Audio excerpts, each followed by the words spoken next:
യേശുദാസ്, ഈ നെയ്യാറ്റിൻകരയിലെ സമാധിയിൽ ദുരൂഹതയുണ്ടെന്നും പോലീസ് ഈ കാര്യങ്ങൾ അന്വേഷിക്കണമെന്നുമുള്ള ആവശ്യം ആദ്യം വന്നത് നാട്ടുകാരിൽ നിന്നാണ്. എന്തുകൊണ്ടാണ് നിങ്ങൾ ഇങ്ങനൊരു ആവശ്യം പോലീസിന് മുന്നിൽ വയ്ക്കുന്നത്? ഹലോ ഹലോ പറഞ്ഞോളൂ യേശുദാസ്, കേൾക്കാം. കേൾക്കുന്നുണ്ടോ സാറ്? ഞാൻ കേൾക്കാലോ യേശുദാസ്, പറയൂ.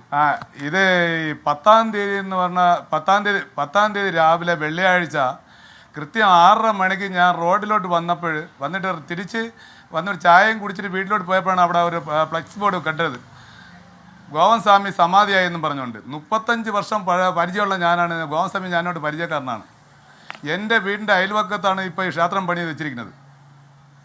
ഹലോ, കേൾക്കുന്നുണ്ടോ? ഓ, പിന്നെ കേൾക്കുന്നുണ്ട്. ഹലോ സാറേ, ആ ക്ഷേത്രത്തിൻ്റെ നല്ല രീതിയിൽ നാട്ടുകാരെല്ലാം കൂടി ചേർന്നാണ് ആ ക്ഷേത്രം പണി ചെയ്തതും എടുത്തതും. ഇങ്ങേരെ സ്വന്തം സ്ഥലം എന്ന് പറഞ്ഞാൽ പ്ലാവുള എന്ന് പറയും. ആ വഴിമുക്കിൻ്റെ താഴെ പ്ലാവുള. അങ്ങേരെ പേരെന്ന് പറഞ്ഞാൽ യഥാർത്ഥ പേരെന്ന് പറഞ്ഞാൽ കിഷനാണ്. തിരിച്ച് അവിടെ ഒരു അടിക്കേസൊക്കെ നടത്തി ഒരു സ്ത്രീ അടക്കം 7 പേരെ വെട്ടിയിട്ടാണ് അവിടുന്ന് ഒളിച്ചാണ് ഈ ആറാലുമൂട് എന്ന് പറഞ്ഞ സ്ഥലത്ത് വന്നത്. ഇവിടെ വന്നിട്ട് ആ പേര് കിഷൻ എന്നുള്ള പേര് മാറ്റിയിട്ട് ഗോവൻ മണി എന്ന പേര് കൊടുത്താണ് ഇവിടെ ആറാലൂട് യൂണിയനിൽ കയറുന്നത്. BMS യൂണിയനിൽ ചേർന്ന് ഇവിടെ നല്ല പ്രവർത്തനവും നല്ല രീതിയിലൊക്കെ ചെയ്ത് ചെമ്പുതൊഴിലാളിയായി എൻ്റെ കൂടെ പണിക്ക് വന്നിട്ടുണ്ട്. എൻ്റെ കൂടെ മരം മുറിക്കാൻ വന്നിട്ടുണ്ട്. അങ്ങേരെ കൂടെ ഞാൻ ബാനം വെട്ടാൻ പോയിട്ടുണ്ട്. ഇതെല്ലാം ചെയ്ത് നല്ല സ്നേഹബന്ധമാണ്. ഒരു ജ്യേഷ്ഠ സഹോദരനെ പോലെ തിരിഞ്ഞ ഒരു വ്യക്തിയാണ്. അപ്പോഴിവിടെ ഒരു ചെറിയൊരു ക്ഷേത്രം അവിടെ ഇതിനിടയ്ക്ക് ഇവിടെ താമസത്തിൽ വന്ന് ഒരു 20 വർഷത്തേക്ക് മുമ്പ് അങ്ങനെ ഒരു മകൻ മരിച്ചുപോയി. ആ മകൻ മരിച്ച വീടിൻ്റെ ഫ്രണ്ടിലാണ് ആ മകൻ അടക്കിയതെന്ന് വെച്ചാൽ ഭസ്മവും ഇട്ട് ഈ കൂവളത്തില പൂവെല്ലാം ഇട്ടാണ് ആ മകനെ അടക്കി, കല്ലറ പോലെ അടക്കി സ്ലാബ് ഇട്ട് മൂടിയത്. മകൻ മരിച്ചത് പോളിയോ ബാധിച്ചാണോ? മരിച്ച ആ വീട്ടിൽ സുഖമില്ലാതെ ഒരു സൈഡ് സ്തംഭിച്ച് പോളിയോ പോലെയാണ് കിടന്നത്. ഈ നാട്ടുകാർ മൊത്തം ഞങ്ങളെല്ലാം ഉണ്ടായിരുന്ന ആ മരണത്തിന് പങ്കെടുത്തു. അതെല്ലാം ചെയ്ത് കഴിഞ്ഞ് അവസാനം അവിടെ നിന്നുകൊണ്ട് ലളിത എന്ന് പറഞ്ഞ ഒരു സ്ത്രീയുടെ നിന്നാണ് വസ്തു വാങ്ങിച്ചത്. ഈ വയലിൽ അവിടെ വസ്തു വാങ്ങിച്ച ഒരു ചെറിയ ക്ഷേത്രം അവിടെ പണി ചെയ്തു.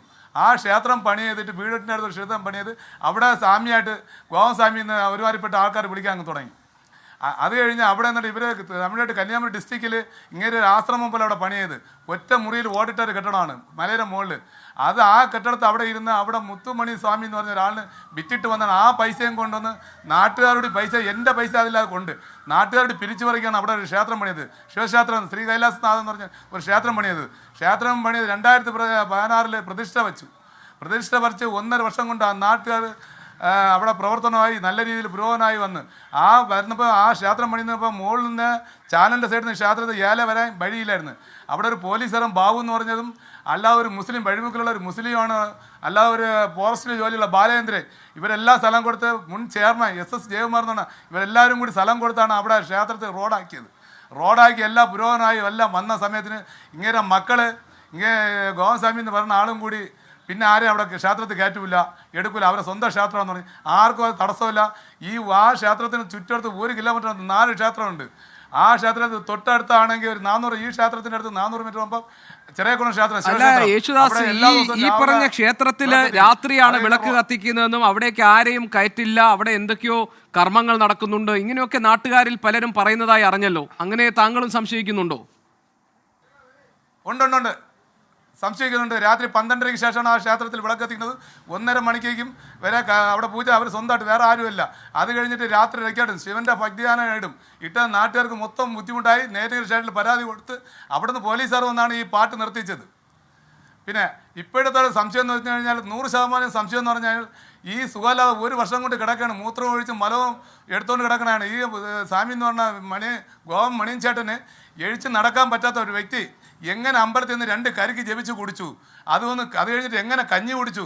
ഈ നടക്കാൻ വയ്യാത്ത ആള് അത് കഴിഞ്ഞ് കഞ്ഞി കുടിച്ച് BP ഷുഗറിൻ്റെയും ഗുളികയും കഴിച്ചുകൊണ്ട് എങ്ങനെ പോയി സമാധിയിരുന്നു? ഇളയ മോഹൻ പറഞ്ഞത് രാജസ്ഥാൻ എന്ന് പറഞ്ഞൊരു മോഹൻ പറഞ്ഞത്. അത് കഴിഞ്ഞ് മൂത്ത മോഹൻ പറഞ്ഞത് ചമ്മണം കോട്ടി ഇരുന്നു, 2 കൈ മുകളിൽ പൊക്കി പിടിച്ച് സമാധിയായിട്ട് ഇരുന്നെന്ന്. അത് കഴിഞ്ഞിട്ട് അവൻ്റെ അമ്മ പറയണ സരോജ എന്ന് പറഞ്ഞാൽ ഒരു അമ്മ പറയണമെന്ന് വെച്ച് കഴിഞ്ഞാൽ ഞാൻ ചെന്ന് നോക്കിയപ്പോൾ നെഞ്ച് തുടിക്കണമെന്ന്. ഇത് ആര് കണ്ടു? ആരെങ്കിലും വിളിച്ചോ? വാർഡ് മെമ്പറെ വിളിച്ചറിയിച്ചോ? ഒരു ഡോക്ടറെ കൊണ്ടുവന്ന് അവിടെ ഇരുത്തിയപ്പോൾ മരിച്ചെന്ന് അറിഞ്ഞോ? അല്ലെങ്കിൽ അവിടെ ഒരു MLA അല്ലെങ്കിൽ നാട്ടുകാർ ഞങ്ങളെപ്പോലുള്ളവർ അറിയിച്ചോ? ബന്ധുക്കൾ ആരും അറിയിച്ചില്ല. ഇത് 9-ാം തീയതി 11 മണിക്ക് ഇവരെല്ലാം ചെയ്ത് ആ സമാധി ഇരിക്കണമെന്ന് പറഞ്ഞ സ്ഥലം യഥാർത്ഥത്തിൽ അവർ കെട്ടിയതല്ല, പണ്ട് നാഗരിക്ക് വേണ്ടി അവിടെ കെട്ടിയ സ്ഥലമാണത്. നാഗരിക്ക് വേണ്ടി കെട്ടി വെച്ചിട്ട് അവിടെ അത് പറ്റില്ല എന്നായപ്പോൾ ഈ ബാലേന്ദ്രൻ ഫോറസ്റ്റ് ജോലിയുള്ള വ്യക്തിയാണ് 1 സെൻറ്റ് സ്ഥലം കൊടുത്തത് ഈ റോഡിൻ്റെ സൈഡിൽ. സ്ഥലം കൊടുത്ത് അവിടെ നാഗര പ്രതിഷ്ഠ വെച്ചു. ഈ സ്ഥലം ഫ്രീ ആയിട്ട് ഇട്ടിരുന്നു. നാഗര വയ്ക്കുന്ന സ്ഥലമല്ല, വീതി കിട്ടാത്തതുകൊണ്ട് ചെറിയ ഒരു കുടുക്ക പോലെ ആൾത്തറ പോലെയാണ് കെട്ടിവെച്ചിരുന്നത്. ആ സ്ഥലത്താണ് ഇപ്പം ഗോസ്വാമി സമാധിയായി എന്നും പറഞ്ഞ് അച്ഛനും അമ്മയും 2 മക്കളും ഒരു മരുമകളും കൂടി ചേർന്ന് ചെയ്തിരിക്കുന്നത്. ഇത് കൊലപാതകം എന്ന് പറഞ്ഞാൽ 100%. ഞങ്ങൾ നാട്ടുകാർ ഒറ്റക്കെട്ടാ പറയാണ്, ഇത് ജീവനോടെ കൊന്നേ കൊണ്ടുവച്ചിരിക്കും, അല്ല നടന്നു പോയി സമാധിയായിട്ട് ഇരുത്താൻ നോക്കൂല. ഇത് ഇവരെ പേരിൽ കൊലക്കുറ്റത്തിന് കേസെടുത്തേ പറ്റൂ. ഇതിപ്പം അല്ല യേശുദാസ്, അതൊക്കെ അല്ല അങ്ങനെയൊന്നും നമ്മളിപ്പോൾ പറയണ്ട യേശുദാസ്. കാരണം അതൊക്കെ അന്വേഷിക്കാൻ പോലീസുണ്ട്, ഇവിടെ നിയമ സംവിധാനങ്ങളുണ്ട്. നാളെ അവർ തുറന്നു നോക്കട്ടെ. കുടുംബത്തിനൊരു ഭാഗത്തൊരു വാദമുണ്ട്, നമുക്ക് നിയമ സംവിധാനങ്ങളുണ്ട്, അന്വേഷണ സംഘമുണ്ട്, കോടതി ഇപ്പോൾ അതിനകത്ത് ഇടപെട്ടിട്ടുണ്ട്, കല്ലറ തുറന്ന് പരിശോധിക്കണമെന്ന് പറയേണ്ടത് അതൊക്കെയല്ലേ നമ്മൾ കാത്തിരുന്ന അന്വേഷണം. നമുക്ക് ഇതിലെപ്പോഴും തീർപ്പ് കൽപ്പിക്കാനായിട്ടില്ലല്ലോ.